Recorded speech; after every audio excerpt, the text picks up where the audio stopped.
हरे कृष्णा, कैसे हैं आप सभी। आई बिलीव आप सब बढ़िया होंगे। आज की रीडिंग में हम देखने वाले हैं, सिंपली देखेंगे आज कि आपकी तन्हाई कब ख़त्म होगी।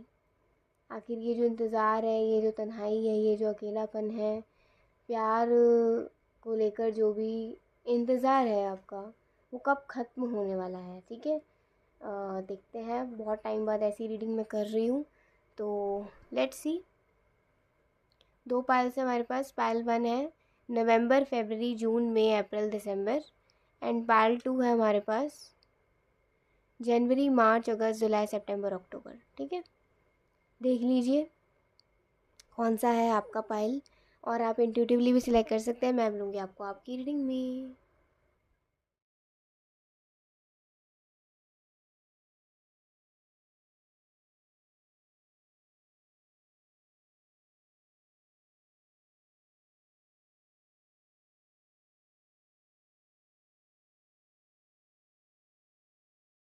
राधे राधे पहलवान। चलिए देखते हैं आज की रीडिंग। लेट्स सी आपके तन्हाई कब ख़त्म होने वाली है, कब होने वाली है एक नए प्यार की शुरुआत, या फिर तन्हाई कब तक आपकी ख़त्म होगी, ये इंतज़ार कब तक ख़त्म होगा। सबसे पहले भगवान का आशीर्वाद लेते हैं, भगवान का नाम लेते हैं, फिर उसके बाद रीडिंग शुरू करते हैं। एक साथ लेते हैं प्रभु का नाम।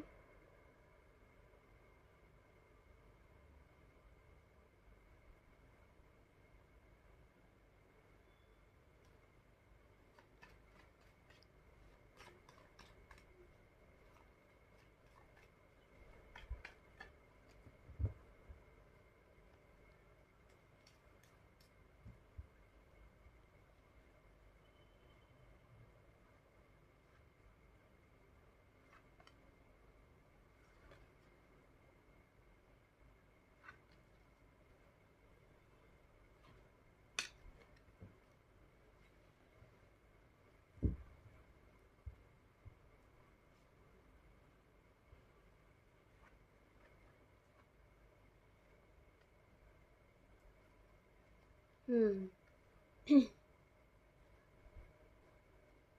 एक तो जो मुझे इस रीडिंग से समझ आ रहा है, आप लोग काफ़ी पिछले दौर में बहुत कुछ हो चुका है।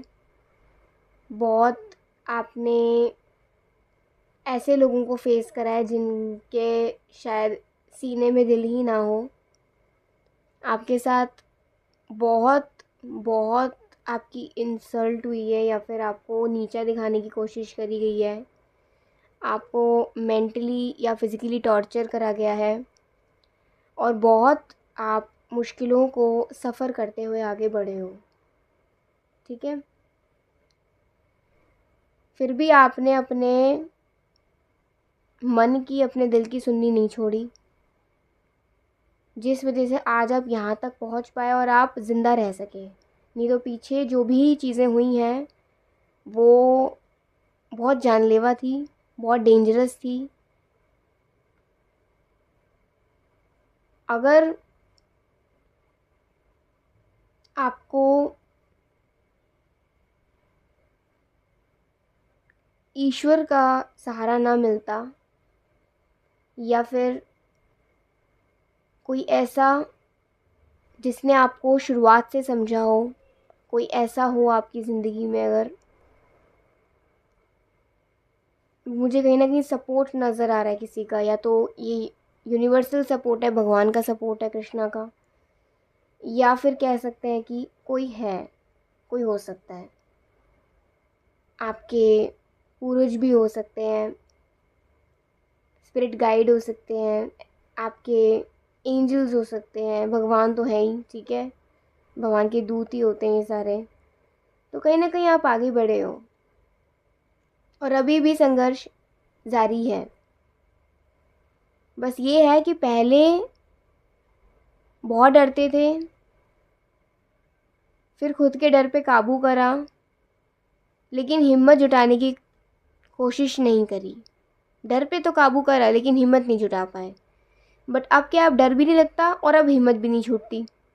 तो धीरे धीरे करके आपका ट्रांसफॉर्मेशन हुआ है। इसीलिए आने वाला जो वक्त है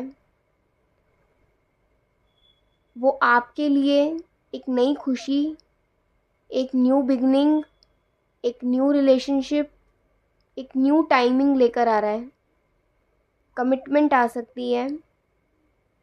आप में से कुछ लोगों की डेस्टिनेशन वेडिंग हो सकती है, या फिर आप में से कुछ लोग शादी के बाद आपको ऐसा लगेगा जैसे एक नया ही ज़िंदगी शुरू हो गया है। पुराने लोगों की याद ही नहीं आएगी कुछ लोगों को तो। कुछ लोगों को तो ऐसा लग रहा है कि अभी जिन भी लोगों के बीच में आप रह रहे हो, शादी के बाद ये लोग आपके साथ नहीं होंगे, या फिर होंगे भी तो आपको इनकी इतनी याद आएगी नहीं। आपको, आप में से कुछ लोगों का ससुराल भी बहुत अच्छा होगा। आप में से कुछ लोगों का ससुराल भी काफ़ी कह सकते हैं कि वफ़ादार किस्म के लोग होंगे, जो ज़ुबान देते होंगे वो पूरा करते होंगे, अपने वचनों के पक्के होंगे।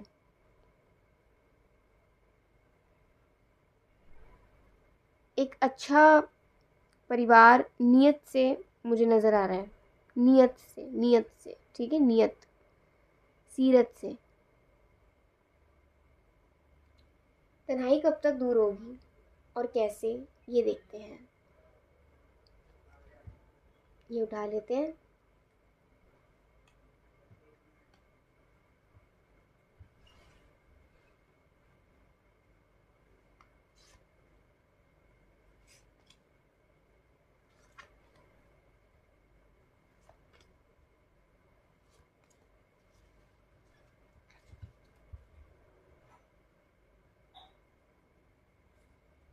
Nine of voices, muse of materials, the world, cosmos, three of inspiration and two, five of voices. I think so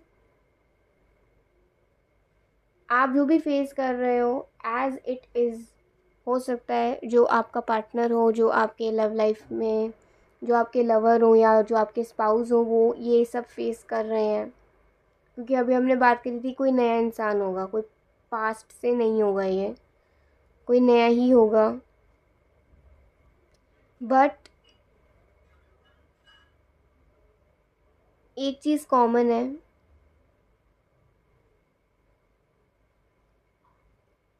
आप दोनों ही अपना अपना जो भी नेगेटिव साइड है उसे रिलीज़ कर रहे हो, अपने अंदर की नेगेटिविटी को ख़त्म कर रहे हो, और धीरे धीरे करके अपनी लाइफ पर कंसंट्रेट कर रहे हैं, आप और आपके यहाँ होने वाले स्पाउस। तो ये जो पूरा वक्त है ये आपको दिया इसलिए जा रहा है यूनिवर्स की तरफ से कि आप अपने अंदर की नेगेटिविटी को पहले रिलीज़ तो करो। जब आप अपने अंदर की नेगेटिविटी को ख़त्म करोगे तभी तो आगे आने वाले रास्ते खुलेंगे। लेकिन जब तक आप अपने अंदर की नेगेटिविटी को रिलीज़ नहीं करोगे, अपनी लाइफ में जिन लोगों की जैसे नेगेटिविटी है उनको हटाओगे नहीं, तो कैसे नए चीज़ें एंटर करेंगी। इसीलिए आपको पहले ये कार्य करना होगा, फिर जाकर कह सकते हैं कि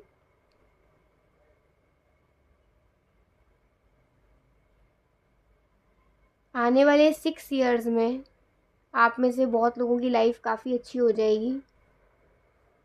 6 ईयर्स में मुझे ये चैनल आया है। 6 ईयर्स में आप में से बहुत लोगों की लाइफ अच्छी हो जाएगी, और आप में से बहुत लोगों को कार्मिक रिलेशंस से भी छुटकारा मिलेगा, टॉक्सिक रिलेशंस से भी छुटकारा मिलेगा, बढ़ोतरी होगी आपकी। करियर पर्सपेक्टिव से भी देखें तो हो सकता है आपकी बढ़ोतरी हो, और करियर में जब बढ़ोतरी होगी तो ये भी एक साइन हो सकता है कि आप सही दिशा में हो। अब सब कुछ धीरे धीरे सही होने लग जाएगा, तो इसलिए आपको ज़्यादा चिंता करने की ज़रूरत नहीं है। You will need a rest. आपके मन और दिल को शांति चाहिए, पीस चाहिए और रेस्ट चाहिए। आप बहुत रश कर रहे हो जो कि गलत है, इतना रश नहीं करना। और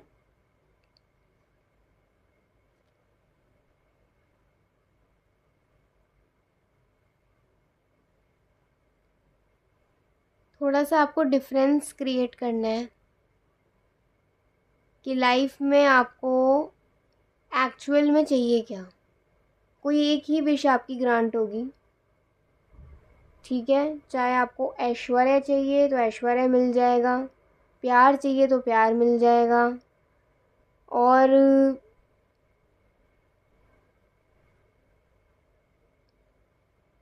एक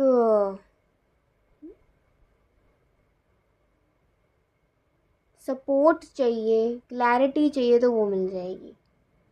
क्योंकि यहाँ से मुझे ऐश्वर्य नज़र आ रहा है, लग्जरी। यहाँ से मुझे नज़र आ रहा है एक freedom of love, freedom to love, freedom of love. और यहाँ से क्लैरिटी नज़र आ रही है। तो पहले आप क्या चाहते हो, पहले ये देख लेना।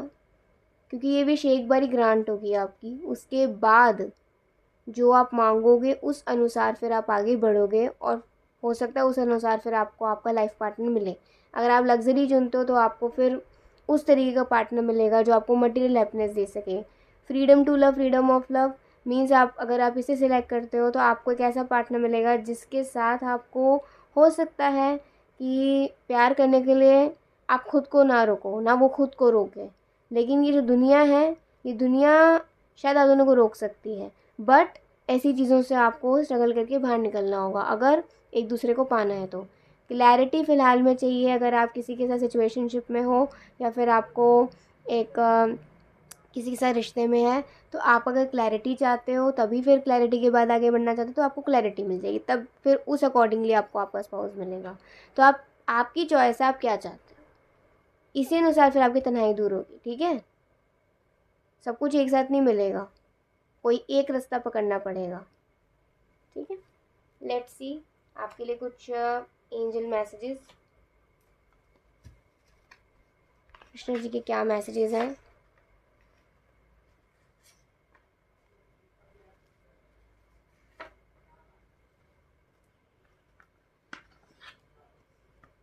God can deal with people, we can't deal with it, ठीक है।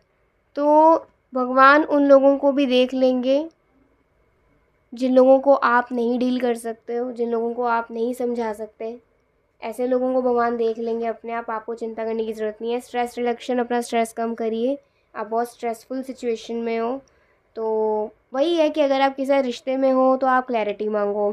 अगर आपको चाहिए कि बस मुझे प्यार करना है और मुझे ऐसा साथी चाहिए जो मुझे खुलकर प्यार करे, तो फिर आप ये मांगो प्रभु से। अगर आपको चाहिए कि यार बस मुझे मटेरियल हैप्पीनेस चाहिए कि मैं उसके साथ एक मटेरियलिस्टिकली लाइफ में बहुत ज़्यादा खुश रहूँ, मुझे मटेरियल हैप्पीनेस ज़्यादा चाहिए ना कि ज़्यादा इमोशनल हैप्पीनेस, वो देखा जाएगा, लेकिन मुझे मटेरियल हैप्पीनेस ज़्यादा चाहिए, तो फिर आप वो मांगो। वो आपकी इच्छा है कि आपको चाहिए क्या, चाहिए क्या। वैसे भी जो थर्ड ऑप्शन इतना कुछ खास है नहीं मटेरियल हैप्पीनेस का, और क्लैरिटी वाला उन लोगों के लिए है जो अभी रिश्ते में किसी के साथ। इट्स बेटर कि आप यही मांगो कि आपको कोई ऐसा साथी मिले जो आपको खुल के प्यार कर सके और जिसे आप खुल के प्यार कर सको, ये बेस्ट है। क्योंकि we are the world cosmos, ये वो दवा है जिससे सारे मर्ज़ पूरे हो जाएंगे, सारे, ठीक है, सारे तकलीफ़ें दूर हो जाएंगी, ये वो है। तो स्ट्रेस रिडक्शन करिए and relax, everything is okay. Krishna कह रहे हैं रिलैक्स, एवरीथिंग इज़ ओके, सब कुछ सही है। You can do this, it's all going to be fine. आप सब कुछ कर सकते हो, आप में वो प्रभु ने बल दे रखा है, और जो बल हम में होता है वो भी कृष्ण है ना। तो सब कुछ सही हो जाएगा, जैसा भगवान ने समझाया है वैसा आप करें, ठीक है।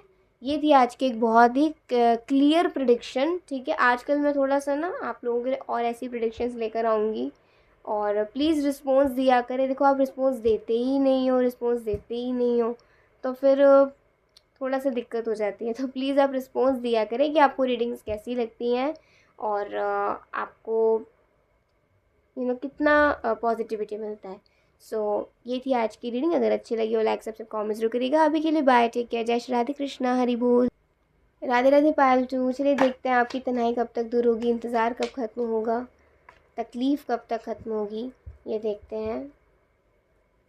सबसे पहले भगवान का आशीर्वाद लेंगे, फिर उसके बाद आपकी रीडिंग शुरू करेंगे। सबसे पहले भगवान जी का नाम ले लेते हैं।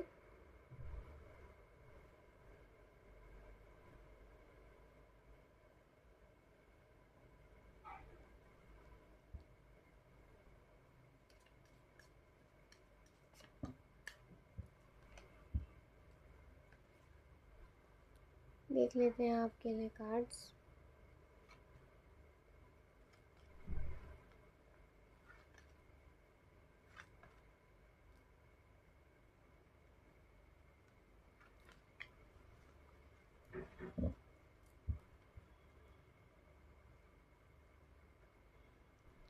The lovers, 8 of wands, 3 of cups, 10 of pentacles and 4 of swords। अच्छा,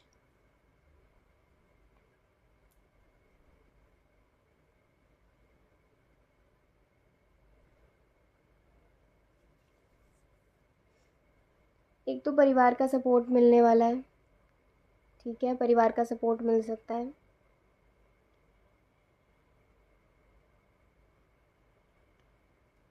मुझे ऐसा लगता है कि कभी कभी हम कुछ ज़्यादा ओवर प्लीजिंग होने लग जाते हैं। हमें इतना नहीं होना चाहिए, इतना भी किसी के सामने नहीं झुकना चाहिए कि कोई हमें मतलब पीछे से ही खंजर घोंप दे। पहले तो आपको ना ये चीज़ अपने अंदर से ख़त्म करनी होगी। अगर आप लोग कुछ ज़्यादा ही झुक जाते हो या कुछ ज़्यादा ही आप प्लीजिंग एनर्जी में चले जाते हो, ये चीज़ समझने की ज़रूरत है कि ये नहीं होता कि आप अपने आत्म सम्मान पे, अपने सेल्फ रिस्पेक्ट पर कोई बात लाओ। सेल्फ रिस्पेक्ट हर तरह से ज़रूरी होती है। सेल्फ रिस्पेक्ट से पहले आता है आपकी ईगो। ईगो हमेशा हमारी डाउन होनी चाहिए, लेकिन सेल्फ रिस्पेक्ट कभी डाउन नहीं होनी चाहिए। आपका प्रॉब्लम क्या हो रहा है, आपकी ईगो तो डाउन है, अच्छी बात है, लेकिन आपकी सेल्फ रिस्पेक्ट भी डाउन हो रही है। इस चीज़ को जब आप ख़त्म करोगे तो कह सकते हैं कि आपको ना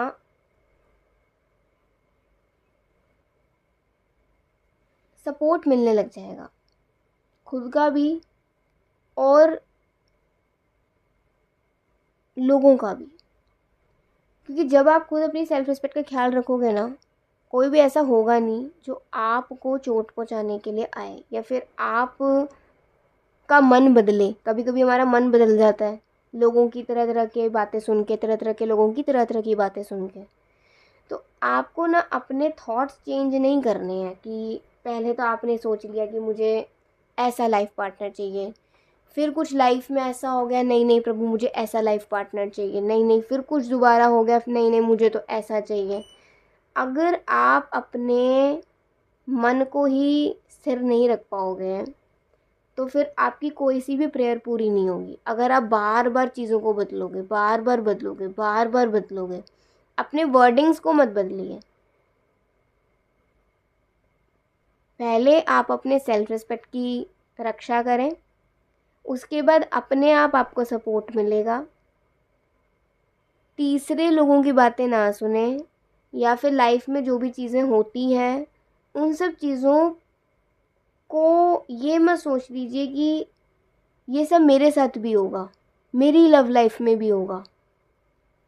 हो सकता है अगर आपको ऐसा लगता है कि आप दूसरे की लव लाइफ से इन्फ्लुएंस हो जाते हो कि यार उसकी लव लाइफ में तो ये चल रहा है, पता नहीं मुझे कैसा पार्टनर मिलेगा, मिलेगी, ऐसा नहीं सोचना। आपका कर्म जैसा है वैसे ही आपका फ्यूचर होगा, ठीक है। आप जो सिलेक्ट करोगे, जैसा चूज़ करोगे, जिस मंशा से आगे बढ़ोगे, आपको वही फ्यूचर कृष्णा दिखाएंगे, वही फ्यूचर आपका होगा। तो बस आपने अपना इंटेंशन अच्छा रखना है, अपनी सेल्फ रिस्पेक्ट की रक्षा रखनी है, और दूसरों की लव लाइफ से इन्फ्लुएंस नहीं होना है, या दूसरों के एडवाइस से आपने इन्फ्लुएंस इतना नहीं होना है कि आप अपनी ही वर्डिंग्स को चेंज कर बैठो, ठीक है। और मुझे ऐसा लगता है कि आप लोगों का इतना ध्यान है भी नहीं लव लाइफ या लव रिलेशनशिप्स में, आप ज़्यादा किसी से बात भी नहीं करते हो। अच्छी बात है, ज़्यादा किसी से बात करनी भी नहीं चाहिए। आपने खुद को काफ़ी प्रोटेक्ट करके रखा हुआ है, लेकिन जो कमी है आपके अंदर उसको पूरा करना होगा, आपने उसे ख़त्म करना होगा। और आपकी किस्मत में एक अच्छा लाइफ पार्टनर लिखा है। ये पार्टनर आपको तभी मिलेगा, ऐसा नहीं कि आप परेशान होगे उस वक्त पे, नहीं। आपने परेशान नहीं होना, आपने यही सोचना है कि आज मैं खुश हूँ ना तो मैं कल भी खुश हूँ। मेरे कृष्ण की कृपा से मैं आज भी खुश हूँ तो कल भी खुश होऊंगा। ये नहीं सोचना कि कोई आएगा, मुझे रोते रोते संभालेगा और मुझे मुझे ये करेगा वो करेगा। नहीं, अब क्यों रो, रोने वाली कोई बात ही नहीं है। कृष्णा कह रहे हैं रोने की तो कोई बात ही नहीं है, चिंता करने की कोई बात ही नहीं है। आप बस फालतू में टेंशन ले रहे हो, फालतू में ओवर थिंकिंग कर रहे हो, जो है नहीं उसके बारे में भी सोच रहे हो। तो अभी जो कमी है आपके अंदर उसे आप ख़त्म करो और बस एक विश्वास रखो कि आज अगर मैं खुश हूँ ना तो कल भी खुश ही रहूँगी। आज अगर जो इंसान हर टाइम किसी को बुरा बोल रहा है, बुरा बोल रहा है, बुरा बोल रहा है, तो उसका आप जानते हो ना फ्यूचर क्या होता है। हम सब ये जानते हैं, ये तो जानते हैं कि तू आज गलत कर रहा है ना, तेरे साथ कल बुरा होगा, तेरे को तेरा कर्मा मिलेगा। लेकिन अब हम पॉजिटिविटी में क्यों वो हो जाते हैं कि अगर आज हम खुश होंगे तो कल भी हमारा अच्छा ही होगा। ये क्यों नहीं सोचते हम, नेगेटिविटी की क्यों और ज़्यादा भागते हैं। तो अगर आप आज अच्छा कर रहे हो, आप आज आप एक अच्छे सोच में हो, अच्छे थॉट्स ला रहे हो, अच्छी चीज़ें कर रहे हो, भक्ति कर रहे हो, तो आपको कल भी आपका अच्छा ही होगा। गलत कभी नहीं कुछ होने वाला और आपको पार्टनर भी अच्छा ही मिलेगा जिसके साथ आपकी बनेगी, जिसके साथ आप कम्युनिकेट कर पाओगे प्रॉपरली। इनफैक्ट अगर आपको ये प्रॉब्लम है कि आप किसी से कम्युनिकेट नहीं कर पाते हो इतना आसानी से, तो ये प्रॉब्लम भी सॉल्व भगवान कर देंगे कि कोई ऐसा भेजेंगे जिससे आप कम्युनिकेट कर पाओ। ठीक है, तो ये थोड़ा सा आपने अपने अंदर चेंजेस लाने हैं। लेट्स सी तन्हाई कब तक खत्म होगी, इंतज़ार कब तक खत्म होगा, ये देखते हैं।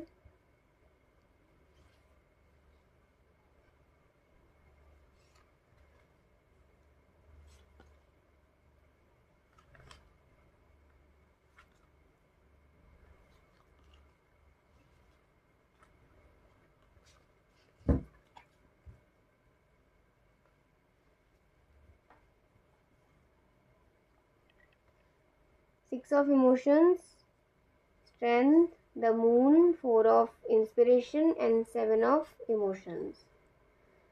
महज आप लोगों के लिए 6-7 महीने आ रहे हैं। 6-7 महीने बाद आप में से बहुत लोगों अगर आप लोग रिश्ते के बारे में सोच रहे हो तो 6-7 महीने बाद अच्छा टाइम है किसी रिश्ते के बारे में सोचने का, किसी रिश्ते के बारे में हाँ करने का, अगर आप मैरिज के बारे में सोच रहे हो तो। और अगर आप अभी सिंगल ही रहना चाहते हो, अभी आपका कोई इरादा नहीं है शादी करने का, ना ही किसी के साथ रिलेशनशिप में आने का, तो 6 to 7 मंथ्स तो अवॉइड ही करें। 6 to 7 मंथ्स बाद ऐसा हो सकता है कि जब आपकी एनर्जी अच्छी होगी तो आपकी लव लाइफ में चेंजेस आने लग जाएंगे। मीन्स तब वो सारे ना रास्ते बनने लग जाएंगे, खुलने नहीं। अभी तो शायद रास्ते बने भी ना हो, अभी तो शायद वो रास्ता बना भी ना हो जहाँ से आप पहुँच सकते हो अपने स्पाउस के पास। तो अभी जब तक रास्ता बना नहीं है तब तक आप खुद पर थोड़ा ये चेंजेस लाएं। और जब 6-7 महीने के अंदर आप बिल्कुल एक बैलेंस एनर्जी में आ जाओगे, 6-7 महीने बाद हो सकता है लव लाइफ में वो पीरियड शुरू हो जाए लव लाइफ का कि हाँ अब आपकी ज़िंदगी में वो सारी चीज़ें अपने आप बनेंगी जहाँ से आप अपने स्पाउस को मिल सकते हो। वो सारे रास्ते अपने आप बनते जाएंगे और मिलो फिर आप कभी भी, है ना, फिर मिलो आप कभी भी, उसका तो प्रभु ही बताएंगे अपने आप। लेकिन 6-7 महीने बाद फिर वो रास्ते बनने लग जाएंगे, वो कंस्ट्रक्शन होने लग जाएगा।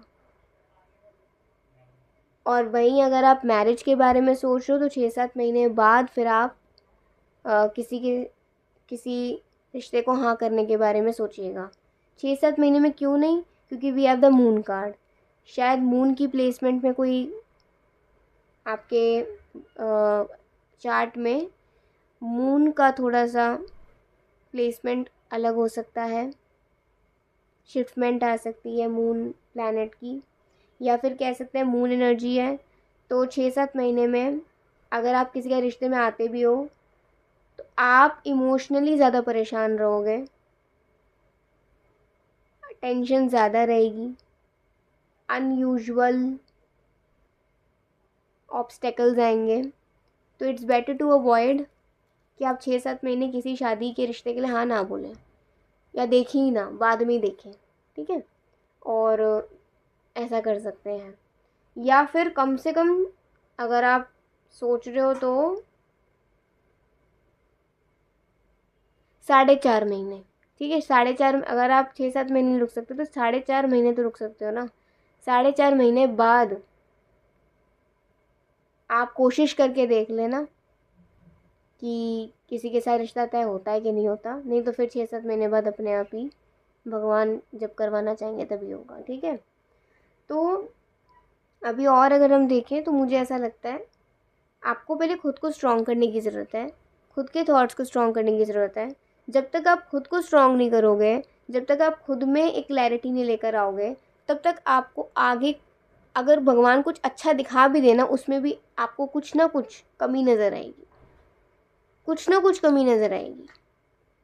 इसलिए पहले आप अपनी कमियों को पूरा करिए और फालतू में अननेसेसरी टेंशन ना लीजिए। कोशिश करिए कि अपने पुराने दोस्तों से मिलें, या फिर आप अपने जैसे कुछ अपनी हॉबीज़ जो आपकी हैं उसे पूरा करें, जो करना आपको पसंद है वो करें। और अभी वेटिंग एनर्जी है, ठीक है, अभी इंतज़ार करना होगा। ये इंतज़ार ज़्यादा तो नज़र नहीं आ रहा, लेकिन अगर ये ज़्यादा इंतज़ार होता भी है तो आपको ये ज़्यादा लगेगा नहीं, क्योंकि भगवान आपको आने वाले कुछ वक्त में ऐसी चीज़ों में व्यस्त कर देंगे कि आपका लव लाइफ से थोड़ा सा ध्यान डाइवर्ट हो जाएगा, ठीक है। तो फिर आपको वो इंतज़ार भारी नहीं पड़ेगा जब आप और चीज़ों में व्यस्त हो जाओगे, है ना। तो ये नज़र आ रहा है। और देखते हैं, ये तो अलग अलग प्रिडिक्शंस है अलग अलग लोगों के लिए, जिसके साथ जो हो जाए बढ़िया, है ना। आपके लिए कुछ अब एंजल मैसेजेस, कृष्णा के मैसेजेस देखते हैं।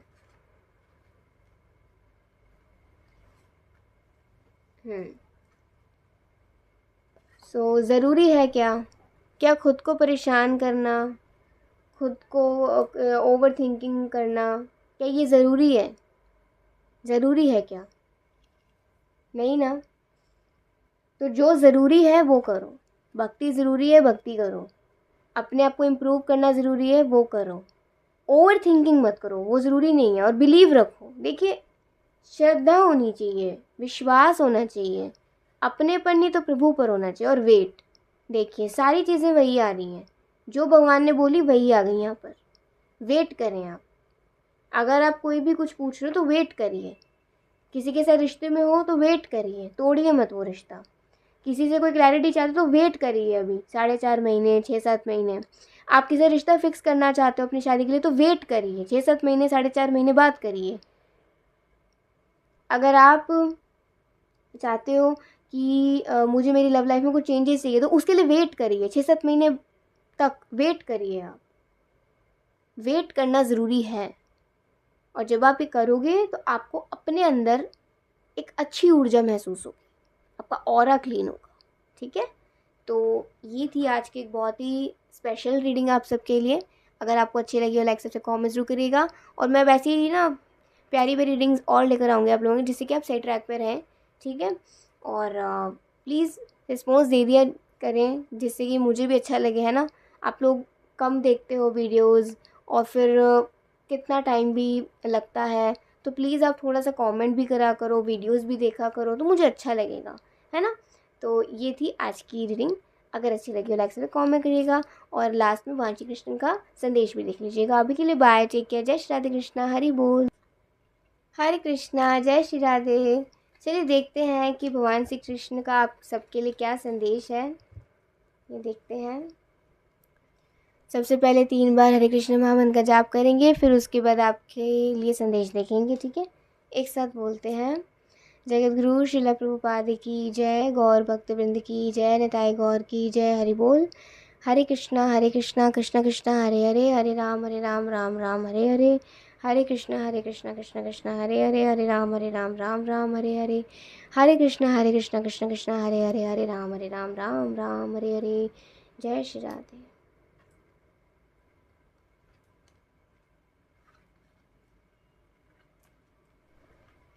ओके।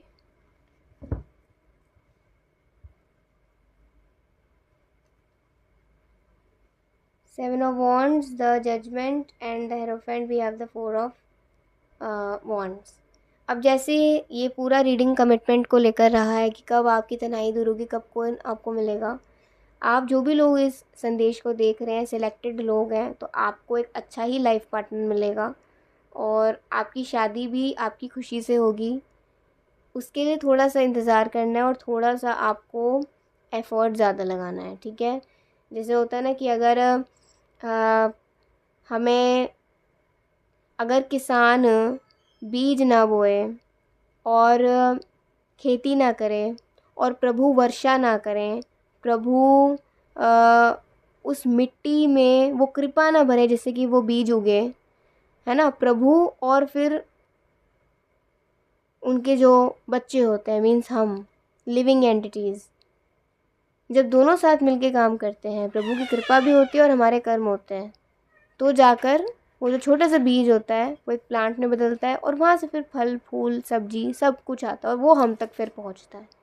तो ऐसे ही आपने भी प्रभु कृपा आप पे बरसा रहे हैं, बस आपने अपना कर्म करना है और एफ़र्ट लगाना है, ज़्यादा भी नहीं और कम भी नहीं, जितना ज़रूरी है कर्म करना उतना करिए लव लाइफ को लेकर और खुश रहिए, मन को कहीं से भी उदास ना रखें। अभी एक दूसरे पर्सपेक्टिव से आपके लिए संदेश देखते हैं। तो जो इंसान ईमानदार है उस इंसान का कभी भी गलत नहीं होता, ठीक है। लाख बुरा हो जाए उसकी ज़िंदगी में, लाख चीज़ें बिगड़ जाएं, लेकिन जो इंसान अपने दिल का और अपनी नीयत का अच्छा होता है ना, प्रभु सबसे पहले उस पर अपनी कृपा बरसाते हैं, सबसे पहले।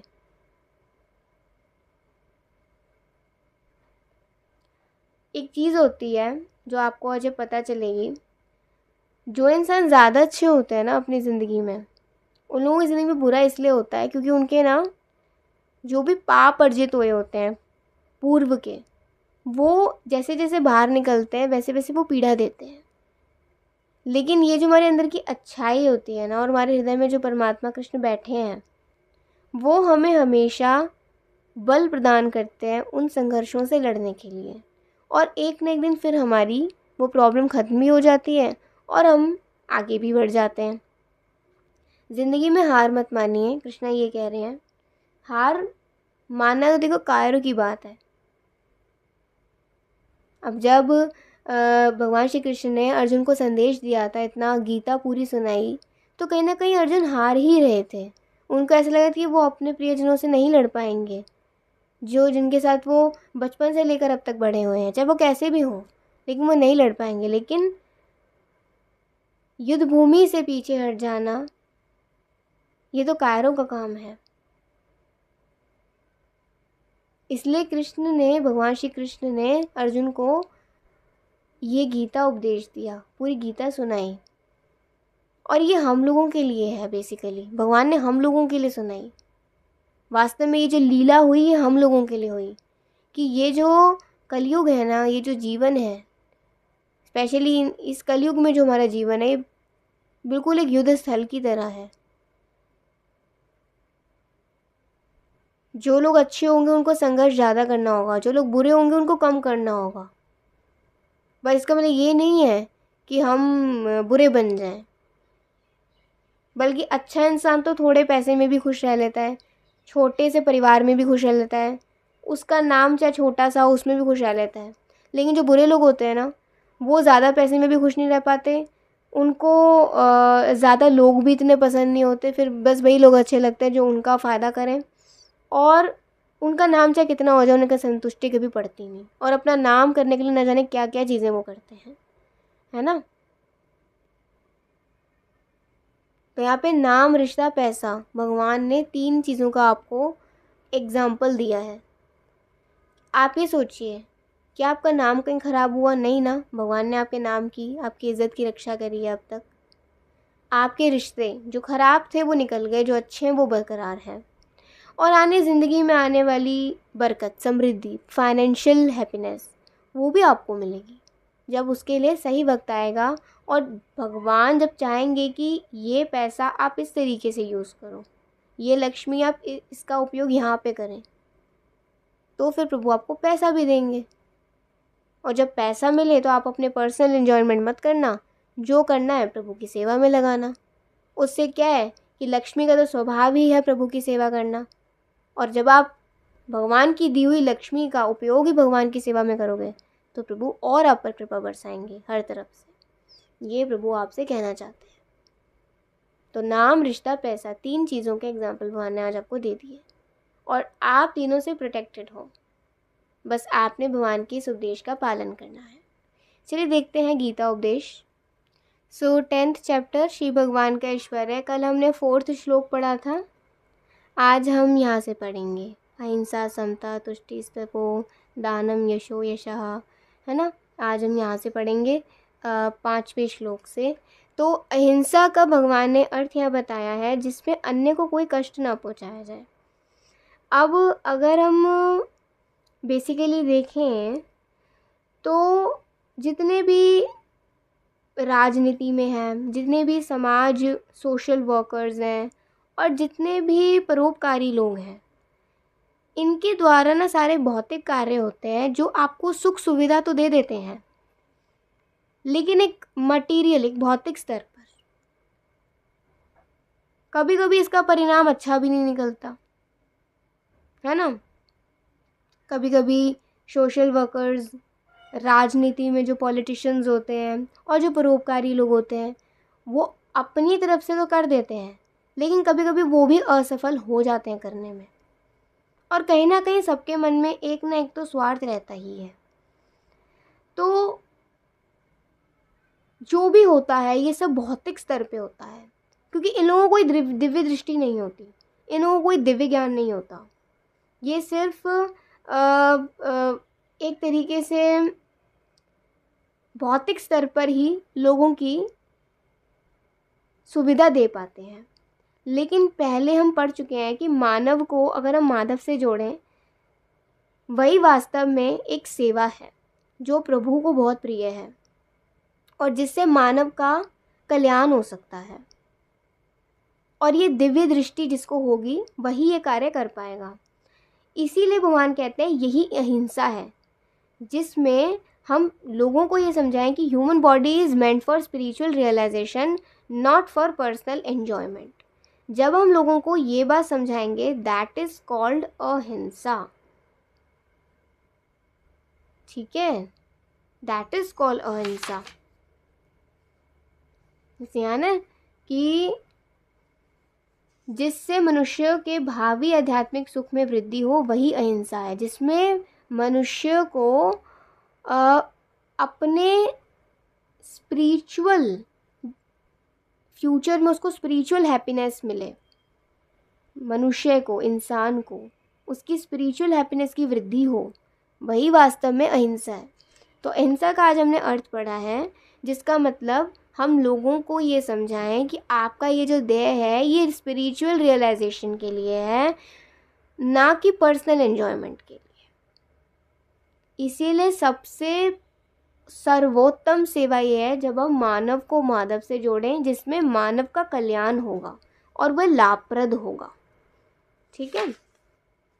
अब समता का, जैसे यहाँ पे भगवान ने कहा है ना कि अहिंसा, समता, तुष्टि, तप, दान, यश तथा अपयश जीवों के यह विविध गुण मेरे ही द्वारा उत्पन्न है। अब ये सारे तो हमने कल पढ़ लिए थे अभय तक, आज हम अहिंसा से अपयश तक पढ़ेंगे। तो समता का है राग और द्वेष से मुक्ति, मीन्स अटैचमेंट और डिटैचमेंट से मुक्ति, दैट इज कॉल्ड समता। अब भगवान ये कहते हैं कि जो भी कुछ ज़्यादा अटैच होना भी अच्छा नहीं, ना तो अत्यधिक राग अच्छा, ना अटैचमेंट अच्छी ज़्यादा, और ना ही अत्यधिक द्वेष, ना ही डिटैचमेंट। इसीलिए जो कृष्ण भावनामृत को संपन्न करने में अनुकूल हो उसे ग्रहण करिए, उससे जुड़िए और जो प्रतिकूल हो, जो अनफेवरेबल हो, उसे त्याग कर दीजिए। यही वास्तव में समता है। ठीक है। तुष्टि का अर्थ पढ़ें तो तुष्टि का मतलब है सेटिस्फेक्शन। अब मनुष्य को चाहिए कि वह अनावश्यक कार्य में अत्यधिक प्रयास ना करे। जितना आवश्यक है उतना ही प्रयास करें और वस्तुओं को, चीज़ों को इकट्ठा करने में अपना ध्यान ना लगाएं। क्योंकि अब आज अगर हम चीज़ों को इकट्ठा कर लेंगे, कल वो हमारे हाथ से जानी है। मटेरियल वर्ल्ड में हम जो कुछ भी कमा लें, जो कुछ भी है, वो सब टेम्परेरी है। लेकिन इसी मटेरियल वर्ल्ड में अगर हम भगवान के नाम को अर्जित कर लें, जैसे हमने कल पढ़ा था, धन अर्जन के बारे में ना सोचें, नाम अर्जित करने के बारे में सोचें। तो अगर हम इस मटेरियल वर्ल्ड में रहकर नाम अर्जित करने के बारे में सोचते हैं, वह हमेशा परमानेंट होगा और वो कभी हमारे हाथ से जाएगा नहीं, वो हमेशा बढ़ता जाएगा। और हमें ये सोचना चाहिए कि ईश्वर की कृपा से जो भी हमें प्राप्त हो जाए, हमें उससे प्रसन्न रहना चाहिए। हमें खुद से क्या प्राप्त होगा? केवल दुख। लेकिन ईश्वर से क्या प्राप्त होगा? हमेशा कृपा, हमेशा आनंद, सुख। तो प्रभु से जो भी मिले हमें उसमें संतुष्ट रहना चाहिए। तपस का अर्थ है तपस्या। और तपस्या के कई ऐसे पालन होते हैं, जैसे प्रातःकाल उठना, सुबह नहाना। कभी कभी ये बहुत कष्टदायक होता है कि हम सुबह ज़्यादा जल्दी उठ नहीं पाते, जल्दी नहा नहीं पाते, है ना, इन विविध दिनों को पालन नहीं कर पाते। अब जैसे भगवान ने कहा है कि अगर हम भक्ति में हैं तो हमें इन चीज़ों का पालन करना चाहिए। हमें सुबह उठना चाहिए, स्नान आदि करना चाहिए, एकादशी व्रत का पालन करना चाहिए। ये सब तपस्या होती है, जिससे कि हमारी मन और इंद्रियों पे वश होता है और हम इस देह की स्वच्छता का भी पालन कर पाते हैं, प्लस अपने हृदय की पवित्रता को भी कर पाते हैं, अपने हृदय की पवित्रता भी कर पाते हैं। और यहाँ भगवान कहते हैं कि उपवास का मतलब ये होता है, जब आप उपवास रखते हो उस वक्त आप सबसे ज़्यादा भगवान के करीब होते हो, सबसे ज़्यादा भगवान के करीब होते हो। तो उस वक्त हमें अपने मन इंद्रियों पे वश रखना चाहिए। ऐसा नहीं कि हमें क्या खाना है, हमारा ये फास्ट कब ख़त्म होगा। अगर ये सब चीज़ों के बारे में सोचेंगे, इट मीन्स कहीं ना कहीं हम भगवान से अभी भी जुड़े नहीं हैं। इसीलिए एकादशी व्रत वैष्णवों के लिए बहुत ज़रूरी होता है। एकादशी व्रत का जिसने पालन कर लिया, उसको किसी व्रत और करने की ज़रूरत नहीं है। एकादशी व्रत हर व्रत से सबसे सर्वोत्तम है, सबसे ऊपर है। वहीं भगवान ये कहते हैं कि राजनीतिक उद्देश्य से हमें कभी उपवास नहीं करना चाहिए, जो कि रजोगुण तमोगुण वाले होते हैं। मीन्स फालतू के उपवास, जैसे राजनीतिक पॉलिटिशियंस वगैरह के, कि हम ये हड़ताल वो कर देंगे, हम ये कर देंगे, हम वैसा कर देंगे, ऐसी चीज़ें हमें नहीं करनी चाहिए। या कभी कभी ऐसा होता है कि हमारा मन ख़राब होता है और हम पूरा पूरा दिन कुछ खाना नहीं खाते, हम पूरा पूरा दिन कुछ करते नहीं हैं, है ना, हम एक नेगेटिव एनर्जी में रहते हैं कि नहीं हमें कुछ नहीं खाना, हमें कुछ नहीं करना, हमें कुछ नहीं पीना। तो ऐसे जो ये तमोगुण वाले, रजोगुण वाले, ऐसे जो लोग ऐसी फालतू को उपवास रख लेते हैं ना, ये सब हमारे हृदय की पवित्रता को ख़त्म करते हैं और हमारे इस देह का दुरुपयोग करवाते हैं। इसीलिए हमें आध्यात्मिक स्तर पर उपवास करना चाहिए और हमें वैदिक आदेशों का पालन करना चाहिए। ठीक है। अब जैसे यहाँ पे भगवान ने तपस्या का बता दिया, अब यहाँ पे दान का संबंध है। तो मनुष्य को चाहिए कि वह अपनी आय का 50%, मतलब हम अपनी इनकम का 50% किसी शुभ कार्य में लगाएं। और शुभ कार्य है क्या? वही कृष्ण भावनामृत में किया गया कार्य। कृष्ण भावनामृत में किया गया कार्य ही शुभ कहलाता है। अगर आप कृष्ण सेवा में अपनी इनकम का 50% लगा भी दोगे तो उससे भी आप दान दे दोगे। और दान का असली वास्तव में ये अर्थ होता है, जब वो दान कृष्ण भावनामृत में लगा हो, वही दान सर्वोत्तम होता है। शुभ नहीं, सर्वोत्तम होता है। शुभ तो है ही, सर्वोत्तम होता है, क्योंकि कृष्ण अच्छे हैं इसलिए उनके कार्य भी अच्छे हैं। तो कृष्ण के कार्य में अगर हम दान करें, कृष्ण के कार्य में अगर हम अपने आय दें, 50% सही, 40% सही, 30% सही, 25% सही। तो इससे क्या है, हम वास्तव में जो एक एक्चुअल दान है वो कर पाएंगे। ठीक है।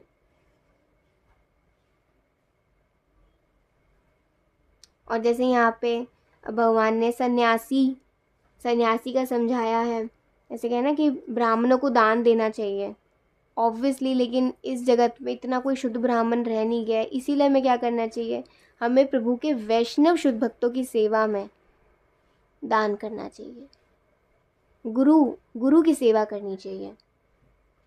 आप वपु सेवा भी कर सकते हो, आप वाणी सेवा भी कर सकते हो। गुरु जो बोलते हैं उसका पालन भी करो तो वो भी सेवा है। और गुरु की अगर आप फिजिकल स्तर पे सेवा करना चाहते हो, वपु सेवा करना चाहते हो, तो आप वो भी कर सकते हो। आप भगवान के मंदिर के निर्माण में दान कर सकते हो, है ना। और भगवान के मंदिर के द्वारा जो चैरिटी और लोगों के लिए करा जाता है, गरीबों को जो खाना प्रसाद बांटा जाता है, उसमें आप इनकम कर सकते हो, अपना इनकम थोड़ा सा दान दे सकते हो, ऐसा कर सकते हो। तो जो भी कृष्ण से रिलेटेड हो ना, उसमें हमें दान करना चाहिए, चाहे वो उनके भक्त हो, चाहे वो कृष्ण भावनामृत का कोई कार्य हो, कोई मिशन हो, कोई मूवमेंट हो, कुछ भी हो। ठीक है। अब जैसे सन्यासी का समझाया है कि सन्यासी जो होते हैं उनके द्वारा भिक्षा मांगी जाती है, मतलब भिक्षा मांगते हैं जो सन्यासी द्वारा द्वार द्वार जाकर भिक्षा मांगते हैं, वह धन अर्जन के लिए भिक्षा नहीं मांगते, अपितु वह प्रचार करना चाहते हैं। प्रचार कैसा, कृष्ण भावनामृत का। वह लोगों को, गृहस्थों को जो कि अभी कृष्ण भावनामृत में नहीं हैं, जो कृष्ण से जुड़े नहीं हैं, ऐसे परिवारों को वो इस अज्ञान की निद्रा से जगाते हैं, द्वार द्वार पर जाकर भिक्षा मांगते हैं। तो उनका मेन मकसद ये होता है कि हम लोगों को अज्ञान की निद्रा से जगाएं। अगर आपके घर कोई भी भिक्षु आता है, कोई भी सन्यासी आता है, उसका कभी अपमान ना करें, जितना आपसे हो सके उसे दान करें, और उसके द्वारा जो ज्ञान मिल रहा है उसे सुन लें, उसका कभी अपमान ना करें। अब यश का अर्थ भगवान ने समझाया है, महान चैतन्य के अनुसार होना चाहिए कि जब वह महान भक्त के रूप में जाना जाता हो, यही वास्तव में यश है। यश का बेसिकली फेम, आपका नाम कब होगा। वास्तव में जो यश है वो तभी होता है जब आप महान भक्त के रूप में जाने जाते हो, या महान भक्त के दास के रूप में जाने जाते हो। जब आप कृष्ण के दास माने जाते हो ना, जब आप कृष्ण के दास बन जाते हो, वास्तव में यह यश होता है। ये जब भगवान के महान भक्तों से आप जुड़ते हो, वास्तव में ये यश होता है, ये फेम होता है। यदि कोई कृष्ण भावनामृत में महान बनता है और विख्यात होता है, तो वही वास्तव में प्रसिद्ध है। जिसे ऐसा यश प्राप्त ना हो वह अप्रसिद्ध है। जिसे कृष्ण भावनामृत प्राप्त ना हो, भगवान के दास बनने की कृपा प्राप्त ना हो, भगवान के शुद्ध भक्तों का संग प्राप्त ना हो, जिसे भक्ति प्राप्त ना हो, वह अप्रसिद्ध है। वह चाहे अपने जीवन में कितना ही मटेरियल बेसिस पे फेम कमा ले, नाम कमा ले, लेकिन वो सब छूट जाएगा। वह सब सिर्फ एक माया का खेल होगा, वह वास्तव में यश नहीं होगा। ठीक है।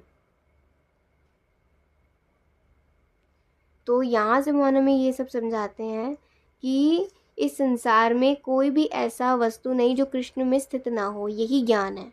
इस संसार में जो भी सारी चीज़ें हैं वह कृष्ण से रिलेटेड है और कृष्ण की बनाई हुई हैं, कृष्ण की बनाई हुई हैं। इसीलिए हमें क्या करना चाहिए, we should always realise that everything flows from Krishna. Krishna से ही सब चीज़ें आई हैं। कृष्णा ने ये पूरा सृष्टि क्रिएट करा है, कृष्णा ने ये पूरा यूनिवर्स क्रिएट करा है, सारे डेमीगॉड्स क्रिएट करे हैं जो इसी धरती पर, इसी सृष्टि में बने हैं। लेकिन कृष्ण खुद इस सृष्टि में नहीं बने, कृष्ण तो क्रिएटर हैं और कृष्ण की ये सारी क्रिएशन है। जब हमें ये ज्ञान हो जाता है तो वास्तव में हम भगवान के ऐश्वर्य को समझ पाते हैं और भगवान के ऐश्वर्य को वास्तव में सत्य मानकर उनकी भक्ति कर पाते हैं, और भक्ति करके जो भी भगवान का जो धाम है, भगवत धाम, उसे प्राप्त हो पाते हैं। इसीलिए विश्वास करना और दिव्य ज्ञान की प्राप्ति करना, और दिव्य ज्ञान की प्राप्ति के बाद भक्ति में आगे बढ़ना, ये हम सबका लक्ष्य है। सो आज का ये था उपदेश और ये था आपके लिए संदेश। रीडिंग आपके लिए ये थी। तो अगर आपको अच्छी लगी हो, लाइक सबसे कमेंट करिएगा। अभी के लिए बाय, टेक केयर, जय श्री राधे कृष्णा, हरि बोल।